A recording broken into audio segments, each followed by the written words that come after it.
In a luxurious New York restaurant, waiter Michael accidentally sees the wife of a famous businessman pour poison into a dish. Shouting, "Don't eat that!" He rushes to save a guest, but instead of being thanked, he is accused of crime.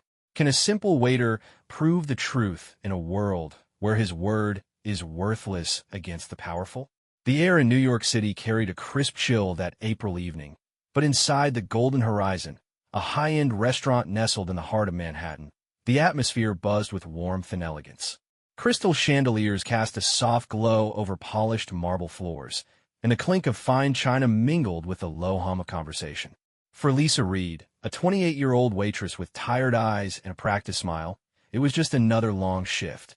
She moved swiftly between tables, balancing trays of gourmet dishes and refilling wine glasses, her dark ponytail swaying with each step. The job paid the bills, barely, but it was a far cry from the life she'd once dreamed of as an art student. Still, she kept her head down, grateful for the work. Tonight, though, something felt off. Lisa couldn't quite place it, but there was a tension in the air, a subtle shift she noticed as she darted between the dining room and the kitchen. The restaurant was packed with the usual crowd: Wall Street tycoons, socialites, and the occasional celebrity, all draped in designer clothes and dripping with confidence. At the center of it all sat Richard Crowe, a towering figure in the business world, his sharp suit and commanding presence making him impossible to miss. His table was a flurry of activity: laughter, clinking glasses, and the occasional boastful toast. Lisa had served him before. He tipped well, but rarely looked her in the eye. To him, she was just part of the scenery. As she pushed through the swinging doors into the kitchen, the heat hit her like a wave. The space was a chaotic symphony of sizzling pans, shouted orders, and the rhythmic chop of knives. Chefs in crisp white uniforms danced around stoves, plating dishes with precision. Lisa set her empty tray on the counter and waited for her next order, wiping sweat from her brow. That's when she saw her, Elizabeth Crowe, Richard's wife. She stood out like a ruby in a sea of white aprons, her red dress clinging to her frame, high heels clicking against the tiled floor. Lisa froze. Guests weren't allowed back here. The kitchen was off-limits, a rule drilled into every staff member. Yet there Elizabeth was, her poised demeanor unshaken as she lingered near prep station. Lisa's curiosity piqued. She edged closer, pretending to adjust a stack of napkins, her heart thudding a little faster. Elizabeth glanced around, her movements deliberate, almost rehearsed. Then, with a flick of her wrist, she pulled a small, dark vial from her clutch. The glass gleamed under the fluorescent lights, its contents shimmering faintly. Lisa's breath caught in her throat. She watched, wide-eyed, as Elizabeth unscrewed the cap and tilted the vial over a dish. A perfectly plated filet mignon with a side of truffle mashed potatoes. 3 drops fell, dark and deliberate, soaking into the sauce.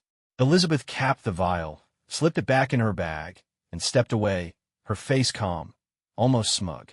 For a moment, Lisa couldn't move. Her mind raced. Poison? The word clawed at her thoughts. She wasn't a chemist, but she'd seen enough crime shows to know what that looked like. Her stomach twisted as she glanced at the dish. Richard's order, no doubt. She'd overheard the chef call it out earlier. Panic surged through her, sharp and electric. She had to do something.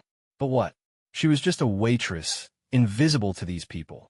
If she ran out there screaming, they'd think she was crazy, or worse, fire her on the spot. Yet the image of those drops, the certainty in Elizabeth's movements, burned into her mind.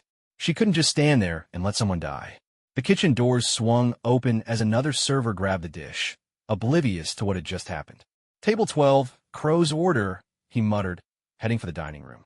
Lisa's pulse spiked. Time was slipping away. She grabbed her apron strings, tying them tighter, as if to steel herself, and darted after him. Her sneakers squeaked against the tiles, but the noise drowned in the kitchen's chaos. She pushed through the doors, the dining room's opulence hitting her anew. Richard's table loomed ahead, the man himself laughing at some joke, his fork already in hand as the server set the plate before him. "Stop!" Lisa's voice cracked through the air, louder than she'd intended. Heads turned, conversations faltered, and a dozen pairs of eyes locked onto her. She stumbled forward, her tray clattering to the floor. "Don't eat that," she shouted, pointing at the dish. Richard froze, fork hovering an inch from his mouth, his brow furrowing in confusion. "It's poisoned, I saw it." Her words tumbled out, raw and desperate, as the room fell into a stunned silence. The server beside her gaped, and a woman in a glittering gown gasped audibly. Richard lowered his fork, his gaze shifting from Lisa to the food, then back again. "What the hell are you talking about?" he demanded, his voice low but edged with irritation. Lisa's chest heaved as she struggled to find the words. "Your wife, she put something in it. I saw her in the kitchen. It's not safe." Her accusation hung in the air, sharp and reckless. Murmurs rippled through the crowd. Elizabeth, who'd been standing near the bar, turned sharply, her expression a mask of icy calm. "Excuse me," she said, her voice cutting through the din. "That's absurd. Who is this girl?" Lisa felt the weight of every stare, the judgment pressing down on her. She was nobody here, just a waitress in a stained apron. But she'd seen what she'd seen, and she couldn't unsee it. Richard's eyes narrowed, his hand still gripping the fork. "You're saying my wife poisoned my food?" His tone dripped with skepticism, but there was a flicker of doubt in his face. Lisa nodded, her throat dry. "Yes, I swear I saw her do it." Before anyone could respond, he shrugged, a faint smirk tugging at his lips. "Well, let's see about that." He lifted the fork again, and Lisa's heart stopped as he took a bite. The room held its breath. For a moment, nothing happened. Then Richard's smirk faded. His hand trembled, the fork slipping from his fingers. He clutched his chest, a choked gasp escaping his lips as he slumped forward. Chaos erupted, screams, chairs scraping, glasses shattering. Lisa lunged toward him, her instincts kicking in. "Call an ambulance," she yelled, but the crowd shocked quickly turned to suspicion. "She did it," someone shouted, pointing at her. "She's the one who yelled about poison." Security surged forward, meaty hands grabbing her arms. Lisa struggled, her voice rising in panic. "No, I didn't. I was trying to help." But the damage was done. Richard lay gasping on the floor, and all eyes were on her, not Elizabeth. As the guards dragged her toward the exit, Lisa caught a glimpse of Elizabeth's face, cool, composed, and watching her with the faintest hint of triumph. The chaos in the golden horizon dining room swallowed Lisa whole. One moment, she was pleading for someone to call an ambulance. The next, she was pinned against a wall by two burly security guards, their grips bruising her arms. Richard Crowe lay sprawled on the floor, his breath shallow and ragged, his face paling as sweat beaded on his forehead. The once elegant crowd had fractured into a mess of shouts and pointing fingers. "She did it!" A woman in a sequined dress screeched, her manicured nail aimed at Lisa. "She's the one who yelled about poison. She must have put it there." Others nodded, their murmurs swelling into a chorus of accusation. Lisa's stomach dropped. This wasn't how it was supposed to go.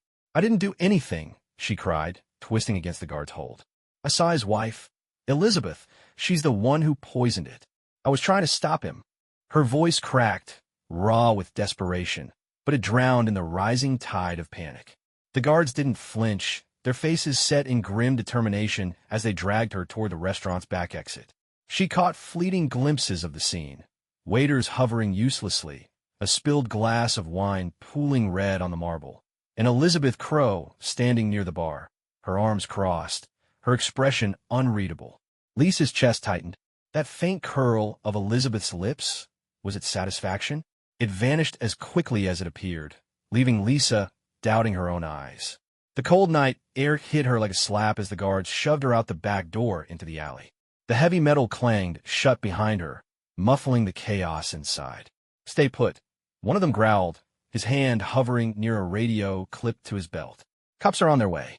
Lisa stumbled, her sneakers scuffing the damp pavement. Her apron hung askew, a smear of sauce staining the corner from some earlier spill. She wrapped her arms around herself, shivering as the reality sank in. They thought she was the culprit. Not Elizabeth, with her designer dress and calculated calm, but Lisa, a nobody waitress who dared to speak up. Sirens wailed in the distance, growing louder with each passing second. Lisa's mind raced. She replayed the moment in the kitchen. Elizabeth's swift, practiced movements, the dark drops falling into the sauce, the way she'd glanced around to ensure no one saw. It had been so deliberate, so certain. Lisa wasn't crazy. She knew what she'd witnessed. But who would believe her? She had no proof, no phone to snap a photo, no one to back her up. The cooks had been too busy, heads down over their stations, and the other servers were out front.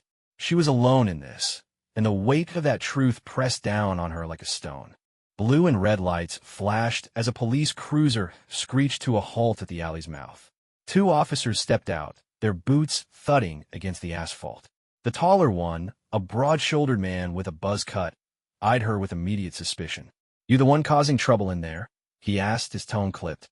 Lisa straightened, forcing her voice steady. "I didn't cause anything. I saw someone poison a dish, Richard Crowe's dish. His wife did it. I tried to warn him, but he ate it anyway. And now they're blaming me." The second officer, shorter with a graying mustache, snorted. "His wife, huh? That's a bold claim, kid. Got any evidence?"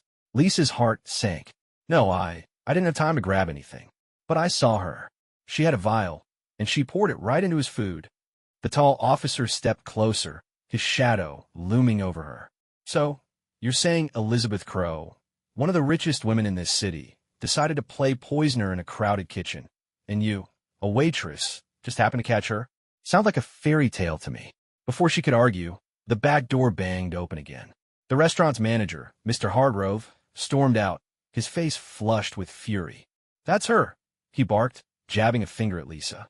"She disrupted everything, screaming nonsense, scaring the guests. Crowe's half dead in there, and it's her fault." Lisa's jaw dropped. "My fault? I was trying to save him. You can't seriously think I'd—" Hargrove cut her off, turning to the officers. "She's been trouble since day one. Always late, mouthing off. I bet she cooked this up for attention, or worse." The accusation stung like a slap. Lisa had never been late, not once. She'd kept her head down, worked doubles without complaint, all to keep this job. But Hargrove's lie twisted the narrative, and the officers' expressions hardened. "All right, hands behind your back," the tall one ordered, pulling out handcuffs. "We're taking you in." Lisa's breath hitched. "No, please, you've got it wrong. Check the kitchen. Ask the staff." Someone had to see her, but her pleas fell on deaf ears. The cuffs clicked shut, cold metal biting into her wrists, and then marched her to the cruiser. Inside the station, the fluorescent lights buzzed overhead, casting harsh shadows across the holding cell. Lisa sat on a hard bench, her hands still cuffed, staring at the cracked concrete floor. The other detainees, a drunk muttering to himself and a guy with a busted lip, paid her no mind. She felt invisible again, just like she had on the restaurant floor. Only now it was worse. She wasn't just unseen, she was a suspect. Her mind churned with questions. Why would Elizabeth risk it? Money? Revenge? And why frame her? Lisa barely knew the Crowes beyond their orders. Steak rare for him, Sauvignon Blanc for her. It didn't make sense. A shadow fell across the bars. The gray-mustached officer leaned in, his voice low.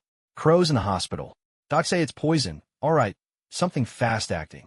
He's hanging on, but it's touch and go. You sure you want to stick to that story about his wife?" Lisa's head snapped up, a flicker of hope igniting. "Yes, I'm telling the truth. If he's poisoned, that proves it wasn't me. I didn't touch his food. I just served drinks tonight." The officer raised an eyebrow, unconvinced. "Maybe, or maybe you're covering your tracks. We've got witnesses saying you freaked out right before he collapsed. Looks bad, kid." Lisa clenched her fists, the cuffs digging deeper. "Then talk to him. Richard. If he pulls through, he'll tell you I warned him." "He heard me." The officer shrugged. "If he pulls through. For now, you're staying put." He walked away, leaving her alone with her racing thoughts. She slumped against the wall, exhaustion creeping in. She'd done the right thing, hadn't she? But the world didn't care about right or wrong when you were nobody. Elizabeth was untouchable, a queen in this city, while Lisa was just a pawn they'd sacrifice without a second thought. Yet something nagged at her. Richard's face, that split second of doubt before he took the bite. Had he believed her, even a little? If he survived, would he remember her voice cutting through the noise? She clung to that sliver of hope, thin as it was. Because if he didn't, she'd be buried under this lie, and Elizabeth would walk free. The cell door clanged somewhere down the hall, and Lisa's resolve hardened. She wouldn't give up. Not yet. The holding cell felt like a cage closing in around Lisa Reed. The air was stale, thick with the scent of sweat and disinfectant, and the flickering fluorescent light above buzzed like a persistent insect. She sat hunched on the bench, Her wrists sore from the cuffs they'd finally removed. Her mind a whirlwind of fear and defiance. Hours had passed since the police hauled her from the golden horizon, but time blurred in this gray box. Every creak of the station's old pipes or muffled shout from another cell jolted her, keeping her on edge. She replayed the night over and over. Elizabeth's sly pour of the vial, Richard's collapse, the crowd's accusing glares. She tried to save him. Damn it. Why wouldn't anyone listen? Footsteps echoed down the hall, sharp and purposeful. Lisa tensed as the gray-mustached officer appeared at the bars again, his face a mask of weary skepticism. "Crow's awake," he said, his voice flat. Doc stabilized him. "He's asking for the waitress who shouted." "That you?" Lisa's heart leapt, a surge of relief cutting through her dread. "Yes, that's me. I told you I warned him." She stood, gripping the bars, her knuckles whitening. "He'll tell you I didn't do it. Please, let me talk to him." The officer scratched his jaw, unimpressed.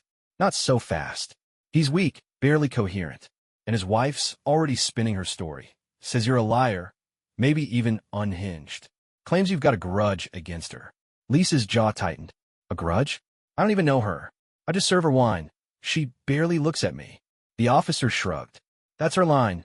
You're jealous, obsessed, making it all up. She's got lawyers swarming the hospital already. You've got nothing but your word." His words landed like punches, each one bruising her hope. Elizabeth was turning this into a chess game, and Lisa was a pawn pinned to the board. But Richard was alive. That had to mean something. If he remembered her warning, it could shift everything. She just needed someone to hear him out. Back at the hospital, Richard Crowe lay in a stark white room, hooked to monitors that beeped in steady rhythm. His skin was still pallid, his breath shallow, but his eyes flickered with a stubborn spark. Tubes snaked from his arms, and a nurse hovered nearby, adjusting a drip. He'd woken minutes ago, his mind foggy, piecing together fragments of the night. The restaurant, the steak, that voice, sharp, urgent, cutting through the chatter. "Don't eat it." He could still hear it, a lifeline in the haze. His chest ached, a dull reminder of the poison that had nearly claimed him. But he was alive, and he needed answers. "Where's the waitress?" he rasped, his voice barely above a whisper. The nurse glanced up, startled. "Sir, you need a rest." "No." He cut her off, wincing as he shifted. "The one who yelled. She said it was poisoned. I need to see her." His lawyer, a wiry man in a pinstripe suit, stepped forward from the corner. "Richard, let's not rush this. Elizabeth's here. She's worried sick. She says this girl's unstable, maybe even responsible." Richard's brow furrowed, a flicker of doubt crossing his face. "Elizabeth? Where is she now?" The lawyer hesitated. "Outside, talking to the press. She's devastated. Says it's all a misunderstanding." Richard closed his eyes, exhaustion warring with suspicion. He remembered Elizabeth at the bar, cool and distant, watching as the chaos unfolded. And the waitress, her voice had been frantic, not malicious. Something didn't add up. "Get the police," he muttered. "I want to know what happened. And find that girl." The lawyer nodded reluctantly, stepping out to make calls.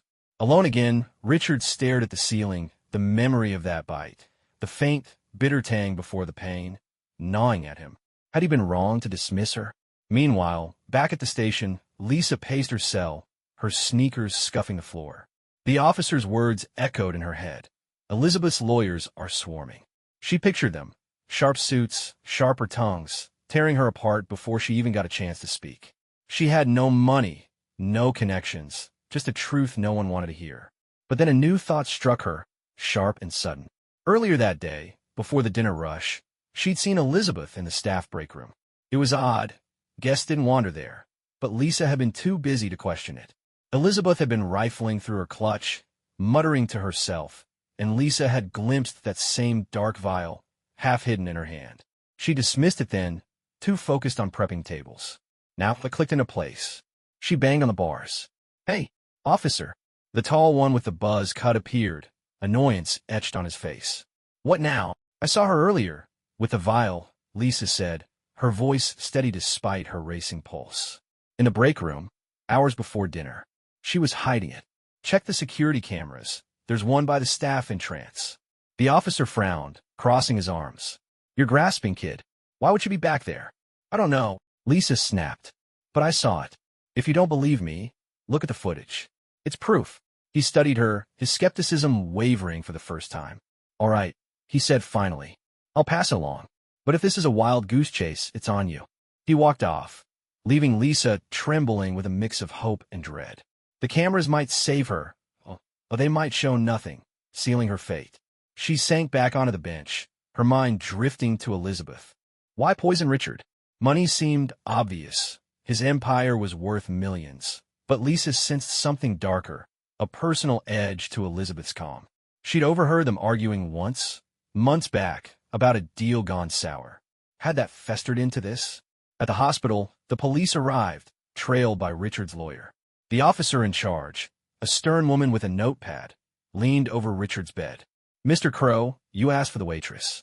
She's in custody. Claims your wife poisoned your food. Says she saw it happen. Richard nodded weakly. She shouted at me, told me not to eat. I didn't listen. Then this. He gestured vaguely at the tubes. The officer scribbled, her face neutral.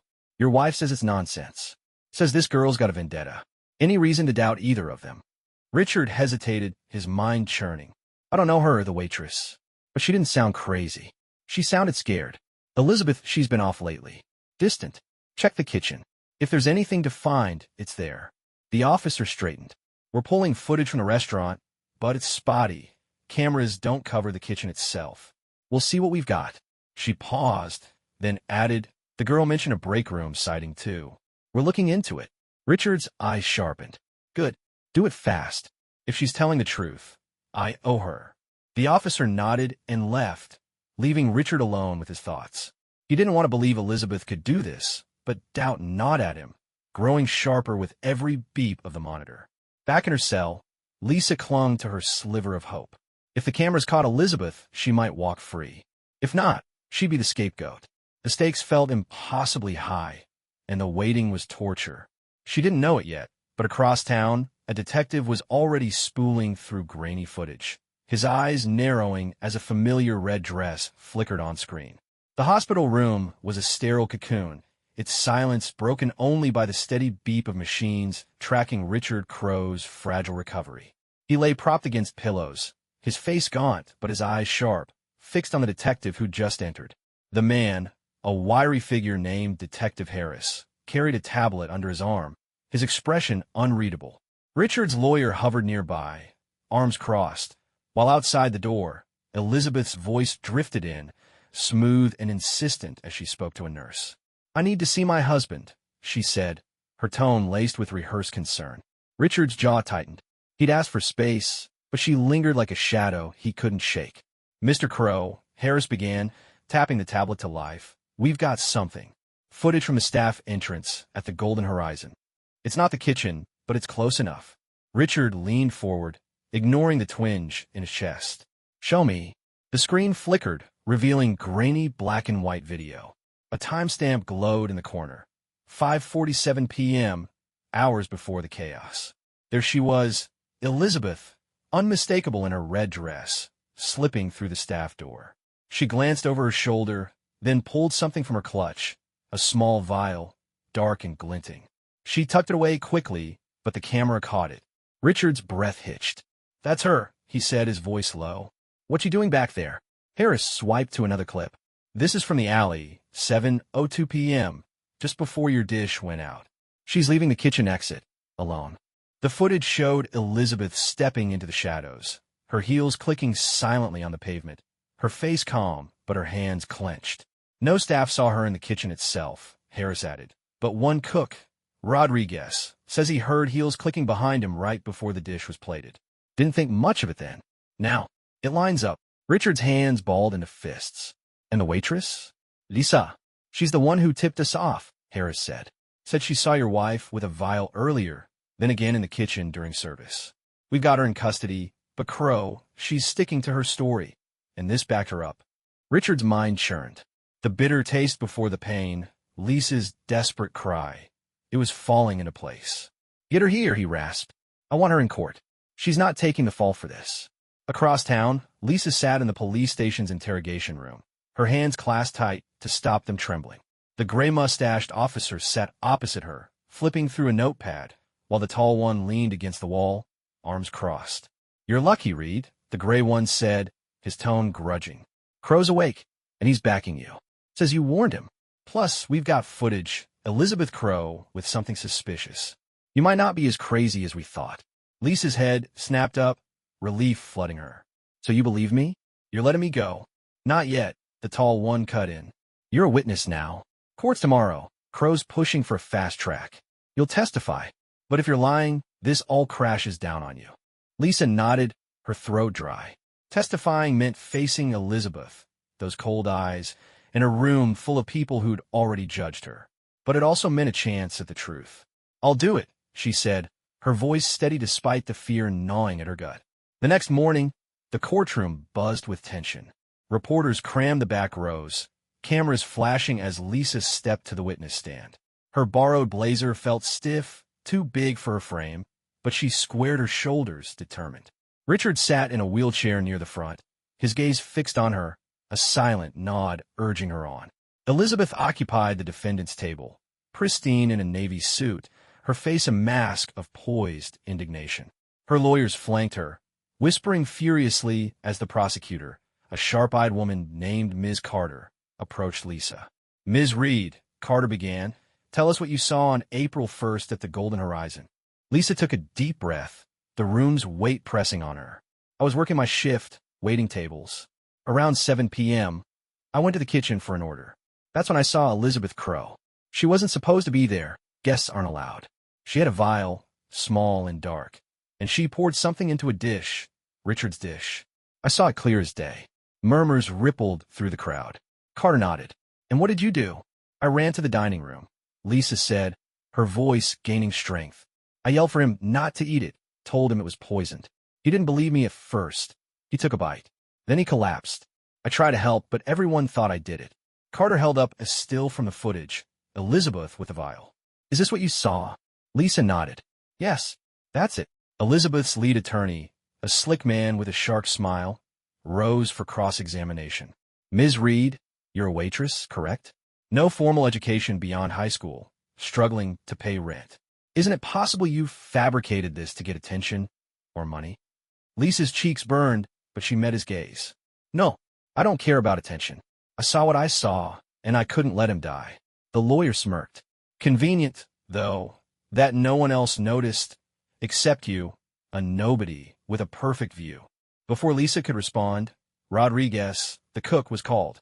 He shuffled to the stand, nervous but firm. "I heard heels that night," he said. "Right behind me, near Crow's dish. I didn't look, too busy, but no staff wears heels like that." The attorney's smirk faltered. Then Richard spoke, his voice weak but piercing. "She warned me. I didn't listen, and I nearly died. That's no coincidence." The courtroom hushed, his words landing like a gavel. Elizabeth shifted, her composure cracking for the first time. Her lawyers scrambled, but the evidence was piling up. Footage, testimony, and lab results confirming a rare toxin in Richard's system, traceable to a chemical Elizabeth had access to through a shady supplier. Carter pressed forward, presenting bank records. Elizabeth had siphoned funds from Richard's accounts, planning to flee once he was gone. The motive was clear: greed and betrayal. Lisa stepped down, her legs shaky but her head high. She'd faced the storm and held her ground. The jury deliberated, their faces unreadable, but she felt the shift, truth cutting through the lies. Elizabeth's icy stare followed her, a silent promise of retribution, but Lisa didn't flinch. She'd done her part. Now it was up to the court. As she sat beside Richard's wheelchair, he murmured, "You're braver than I ever was." She managed a small smile, clinging to hope that justice wasn't just a word. The courtroom held its breath as the jury filed back in, their faces a gallery of stern lines and guarded eyes. Lisa Reed sat beside Richard Crow's wheelchair, her hands clasped tight in her lap, the borrowed blazer still stiff against her shoulders. The past hour of deliberation had stretched into an eternity, each tick of the clock amplifying her nerves. Across the room, Elizabeth Crowe sat rigid at the defendant's table, her navy suit pristine but her composure frayed.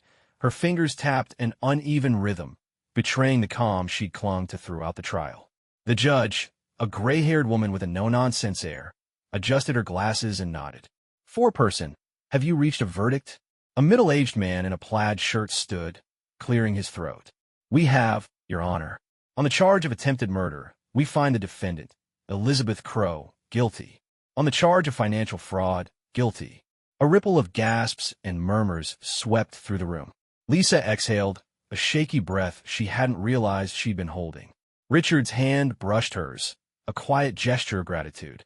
Elizabeth's head snapped toward her lawyers, her voice a low hiss. Fix this.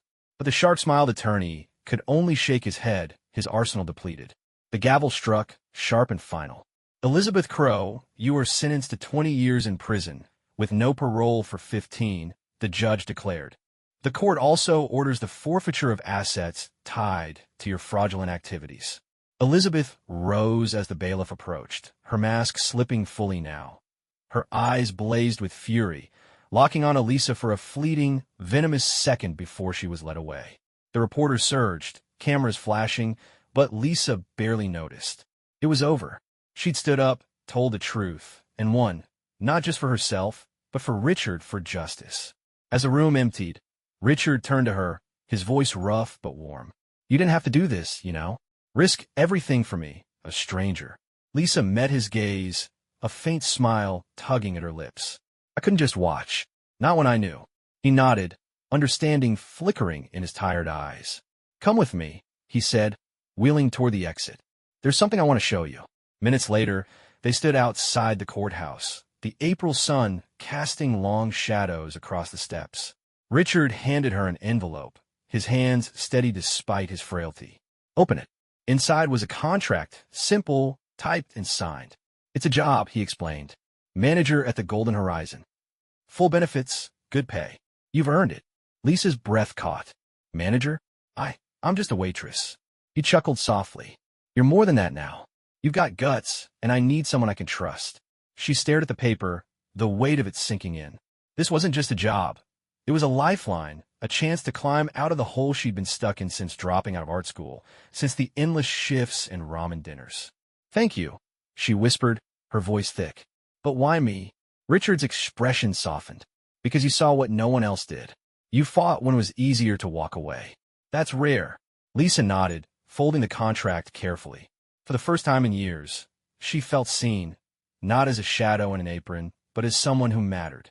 Days later, Lisa stepped into the Golden Horizon as its new manager. The staff greeted her with hesitant smiles, some still whispering about the trial, but she didn't mind. She wore a crisp blazer, her own this time, and carried a clipboard, her steps sure on the marble floor. The restaurant hummed with life, but it felt different now, less a battlefield, more a place she could shape. Richard, still recovering, had given her free rein to tweak operations, and she had ideas. Better schedules for the staff, a tip-sharing system, maybe even a small art corner to display local work, echoes of the dreams she'd once buried. One evening, as she locked up, Richard called. Lisa, I've been thinking, he said, his voice stronger now, about what happened, about people like you, who get overlooked. I want to start something, a fund, maybe for workers in tough spots. Legal help, training, a safety net. You in? She paused, the key cold in her hand, then smiled. Yeah, I'm in. I know what it's like to need a hand.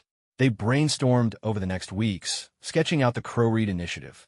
It wasn't flashy, just practical help for people like the old Lisa, scraping by in the margins. She threw herself into it, meeting with lawyers and donors, her confidence growing with every step. Months passed, and the initiative took root. Lisa stood at its first event, a quiet gathering in a community center, watching servers and busboys chat over coffee, some clutching new resumes she'd helped them draft. Richard, now walking with a cane, joined her, his grin wide. Look at this, he said, gesturing to the room. You did that. She shook her head. We did it. You believed me when no one else would. He shrugged. You made it easy. Truth's hard to ignore when it's staring you in the face. Lisa's life had shifted beyond recognition. She still managed the restaurant, but now she had a purpose beyond the paycheck. The fund grew, helping dozens, then hundreds, of workers find their footing. She even started sketching again, late at night, her old pencils rediscovering paper. One drawing, a silhouette of a woman shouting in a crowded room, hung framed in her tiny apartment, a reminder of the night she'd found her voice. The press called her a hero, but she brushed it off. She wasn't a hero, just someone who'd refused to stay silent. Elizabeth, meanwhile, faded into the system. Prison stripped her of her elegance, her schemes unraveling in solitude. Reports trickled out, her appeals denied, her allies silent. Lisa didn't dwell on it. Revenge wasn't her goal. Moving forward was. She'd won through the law, not spite, and that felt cleaner, truer. One day, as she walked through Central Park with Richard, he asked, "Ever think about where you'd be if you hadn't spoken up?" She laughed softly, the breeze tugging at her hair. Probably still serving wine, hoping for tips. But this is better. They sat on a bench, the city sprawling before them, alive with possibility. Lisa no longer felt like a nobody. She'd faced injustice, stared it down, and built something good from the ashes. Richard had given her a chance, but she'd taken it and run with it. The world hadn't changed, not really, but her place in it had. And that was enough.